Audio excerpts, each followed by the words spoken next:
Bonsoir à toutes et à tous. Voilà, je vous fais cette vidéo depuis le Gange, Rishikesh. Et c'est une ambiance vraiment très particulière. Un peu plus loin, il y a la préparation de Arti, qui est une célébration avec des lumières sur le Gange. Et je voudrais vraiment partager combien partir comme ça dans un pays qui est tellement différent du nôtre nous amène déjà un choc culturel, ça c'est clair. Et puis aussi, ça permet de lâcher les repères, de lâcher les systèmes de croyances et de s'ouvrir à une autre façon de vivre, où il y a une forme de dévotion, où il y a un laisser-être peut-être de vivre le moment présent, parce que c'est vrai que malgré les années qui ont passé, l'Inde est toujours un pays de paradoxes, de contrastes. Il y a des zones riches et il y a toujours ces personnes qui vivent d'une façon pauvre. Je ne sais pas si on peut dire la misère, mais certainement pas loin pour certains. Et donc avec les foyers de crémation qui sont un peu moins présents ici à Rishikesh qu'à Varanasi, parce que Varanasi c'est vraiment la ville où on va mourir pour aller au paradis. C'est vraiment le summum pour les Indiens d'aller mourir à Varanasi.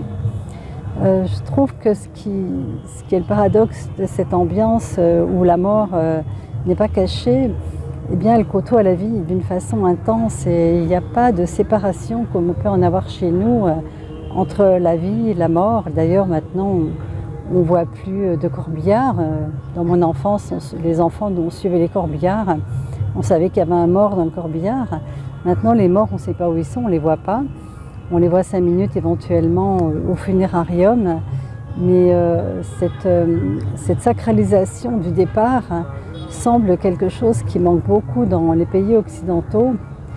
Et ma foi, c'est quelque chose qui serait vraiment bien de réintroduire parce que les instants du départ sont vraiment des moments importants où on peut partager, parler et puis rire des bons moments vécus. Et puis ici en Inde, on sait que tout le monde, en tout cas, a cette croyance que le corps s'en va, brûle, mais que l'esprit continue. Mais enfin, il n'y a pas qu'en Inde. Je crois que de plus en plus de personnes maintenant découvrent que notre corps est une enveloppe dans laquelle notre conscience est venue s'enfermer, s'étriquer. Et le fruit de mes réflexions ici, c'est vraiment, il est grand temps de se désidentifier de ce corps, de nos histoires, de nos pensées, de nos sentiments, de nos émotions. Car le jour où on part, on laisse le corps, il n'y a plus rien de tout ça. Et ce qui reste, peut-être, je l'espère, c'est la façon dont on a pu ouvrir son cœur et recevoir cette expansion de conscience que nous sommes. En tout cas, je le souhaite à chacun et à chacune, et je me le souhaite à moi-même. Et ce voyage en Inde n'arrive vraiment pas par hasard. Aujourd'hui, c'est l'anniversaire d'Annick, ma première fille. Je n'avais absolument pas pensé à ça. C'est très curieux comment les choses se font. Et cette symbolique du Gange et puis de l'offrande avec la fleur, l'encens et la lumière que j'ai déposée sur le Gange, je trouve ça absolument magnifique.